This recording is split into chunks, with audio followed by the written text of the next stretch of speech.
Franchising is a popular business model for entrepreneurs, offering lower risk and growth opportunities. This assignment explores 3 successful franchises: Smoothie King, Franchise Staples, and Mary Brown International Expansion, and their preparation for global market. Through these case studies, we gain a clearer understanding of franchise system and their continued appeal. My name is Guo Anqi and my module number is 296652. I will continue case 1, Smoothie King. This case mainly talk about how Smoothie King goes through franchising and its special 2-in-1 business model, which includes Smoothie King and nutrition products. The brand has more than 2 to 5 stores across 22 states and has been ranked number 1 in this category for 6 years, showing strong brand power. The case also explains the basic franchise fee and the typical store size and locations. Overall, the case gives a simple understanding of why Smoothie King is popular among investors and how its franchising systems support business expansion. Next is question 1. What are the advantages and the disadvantages of a Smoothie King franchising? Advantage: first, Smoothie King use a 2-in-1 concept, selling both smoothie and nutrition products. These have attracted more customers. The brand is very reputable and has been ranked number 1 in its category for 6 years. So new franchising gain customer trust more easily. Third is with over 2 to 5 stores in 22 states, the business system is already proven and stable. Next is multi-unit franchising enjoy lower fees, which makes the expansion cheaper. The last one is store size and location are flexible, allowing franchise to choose space based on budget and market. Next is disadvantage. The initial investment can be high because of renovation, equipment, and rental cost in high traffic areas. Next is the business depends heavily on location. Poor foot traffic can be significantly reduce sales. Next, competition in the heavy drink market is strong, with many similar juice and smoothie brands. The last one is selling nutrition products require staff to have basic nutrition knowledge, so extra training may be needed. Before signing a franchising agreement, several key points must be covered. First, the financial details, including total investment, expected sales, profit, operation cost, and any hidden fees. Second, the training and support, such as training content, duration, marketing assistance, and ongoing support after opening. Next, the territory and contract policies, including inclusive area, contract length, and renewal or transfer rules. Also, the ongoing fee like royalty and marketing fees, plus supply chain requirements. Lastly, the franchisor's legal and performance history, such as past lawsuits and outlet failure risks. Smoothie King can be a good franchisee if the conditions are right. The brand is strong, the dual product concept increased revenue, and more than 2 to 5 stores show the model is proven. Flexible store size and multi-unit discount are also advantages, but there are risks. Success rely heavily on location. The healthy drink market is competitive. Startup costs are high, and staff need extra nutrition training. Overall, Smoothie King is profitable with enough capital and a high traffic location, but risky if budget or location is uncertain. Before investing, more information is still needed. This included understanding the local market, nearby competitors, and whether customers will accept the smoothie and the nutrition concept. Operational details are also important, such as required staff working hours, inventory and storage needs, customers flow, average spending, seasonal partners, and the overall profit model. The exit strategy must be clear, contraction renewal, the ability to sell the franchising, and any early termination penalties. Marketing requirements should be confirmed, including national marketing fee and the local support. Finally, real estate and the store setup details are crucial, such as rental cost, renovation standards, and whether the franchisor helped with site selection and the store design. Okay, so today I'm going to talk about the category. For category of franchise, case to franchise paper. The first Fred is a former high-level executive in the company producing auto parts and decided to leave his stressful corporate life and go back to his hometown of Indianapolis to relax and partially retire. He used his day out fund to acquire an auto repair franchise and later he grew to 5 shops. And Fred is overworked, stressed, and also has to deal with paperwork, although he has 27 employees. And another fact that he discovered is that franchising is not as autonomous as it should be, because the franchisor dictates a major element of operation, product, flyers, and branding. And even though his business are profitable, Fred is thrived and happy and feels that he misinterprets the actual meaning of franchising, and as he thinks it is more like leasing a trademark than having a complete standalone business.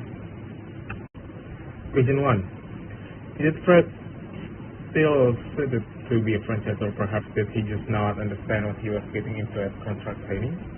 And Fred is not inherently exalted to become franchise, but he obviously did not realize, and what he had to commit is to when he signed the franchise agreement, and he wanted to slow down and semi-retire, but franchising, particularly and the automotive service business, demands full compliance, a long working day, and physical participation. Independence and less stress expectation were in conflict with the realities of franchising, and whereby the franchisor dictates a lot of things in franchising. Thus, it is not personal ability as the issue of his struggle, but rather a lack of compatibility between his lifestyle aspirations and the requirement of franchise model. And also the question 2. Could Fred misconception be common among franchise business owners? Fred is misled by very typical ideas of franchise owner. Most people assume that purchasing a franchise will have them as their own boss and an easier and less risky way of running business. Nevertheless, they fail to recognize the amount of work, financial obligation, operational rigidities of franchisor. Many with franchise venture into the business hoping to have freedom, but instead find themselves bound to elaborated rules and constant payments and rigorous business specifications. Therefore, the misconception that Fred has is the result of larger misconception by most first-time buyer franchise. Question 3. What could Fred have done prior to signing this contractual agreement to better inform himself about the business relationship? There are various things that Fred could have done prior to signing the contract to prepare better and know the business. He ought to have done thorough research where he would have interviewed existing and former franchisees to understand their day-to-day activities, challenges, and satisfaction. He too ought to have a true examination of the franchise disclosure document (FDD) by an attorney of franchising in order to comprehend of the commitments, fees, limitations, and termination provisions. He should have also consulted an accountant to examine financial estimates and cash inflows needs in order to have a better understanding. Also, he might have evaluated the suitability of the business demands to his own purpose, which was semi-retirement. Such due diligence would have enabled him to make more realistic expectations. Question 4. What should Fred do now, if anything? There are multiple ways that Fred could use to change his situation at this point. He can also outsource duties by contracting a general manager or administrative personnel to ease the amount of work and stress he has handled in a day. He can also enter into a negotiation with the franchisor to demand more assistance or explain where he can have certain flexibility in operation. The other alternative is to reorganize his role in stepping out of day-to-day activities and concentrate on supervision. In the event that stress has become unmanageable, then he might even be willing to sell part of all his franchise units in order to reclaim his lifestyle. Finally, Fred ought to make efforts that would result in his business ventures being nearer to his initial intention of semi-retirement. This case discussed about Mary Brown Halal fast food franchise journey in Malaysia since 1981, emphasizing franchises preparation. By standardizing operation, creating SOP for kitchens, food, hygiene, and customer service, Mary Brown has built a strong foundation for differentiating itself from rivals like KFC and also McDonald's. They address financial readiness by developing a sustainable and profitable business model. Legal and regulatory compliance, including compliance with the Franchise Act 1998 and obtaining domestic trade approvals to ensure that Mary Brown grows both locally and also internationally. Franchisor preparation is crucial to reduce failure risk and ensure a proven, profitable business model. For Mary Brown, this includes developing menus for customers like setting pricing strategies, organizing daily and kitchen process, and also ensuring smooth supply and demand for franchisees. Proper preparation also allows Mary Brown to create a very strong standard operating procedures, guarantee consistency in taste, kitchen practice, and also service quality across all outlets. Without this preparation, the brand reputation couldn't be harmed. Franchisors must validate their business model through research on menu preferences, pricing, food preparation, and also daily operation to ensure customer demand. Mary Brown strengthened its brand with a consistent red, white theme, uniform packaging, and promotional campaign, attracting customers and maintaining consistency across locations globally.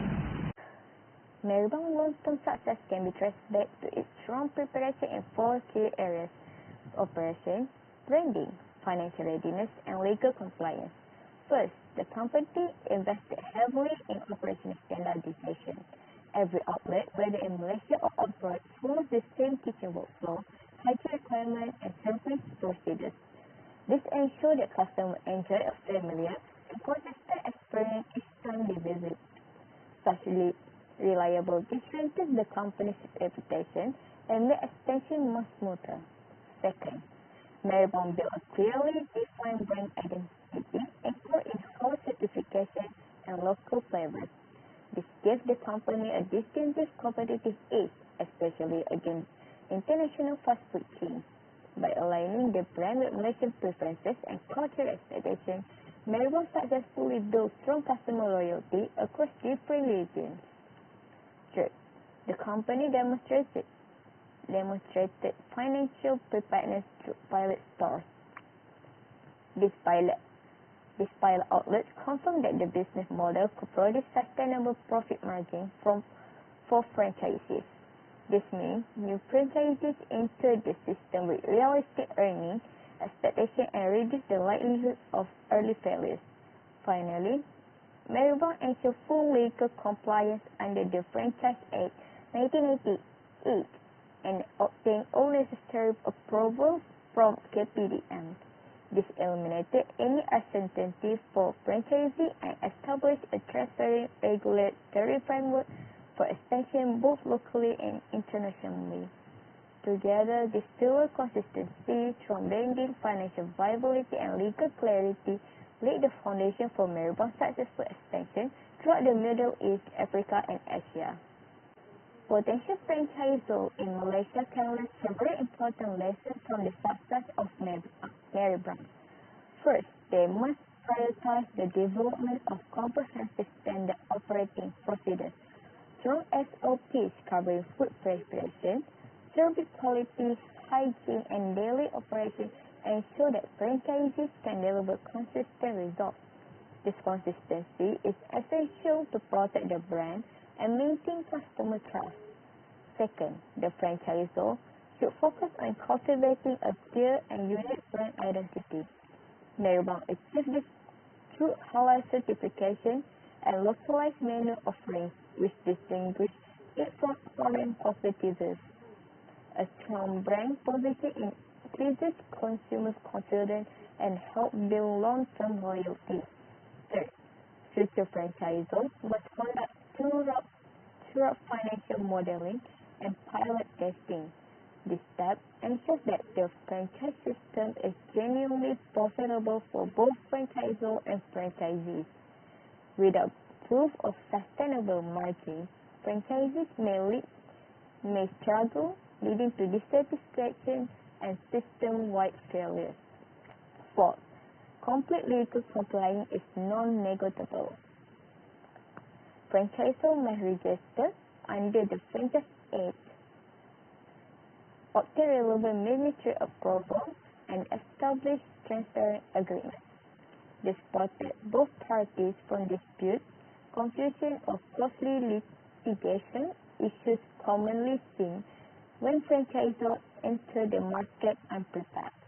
Ultimately, Merbang shows that skipping this step can lead to weak brand execution, franchisee frustration, and legal conflict, as demonstrated in franchise successful case.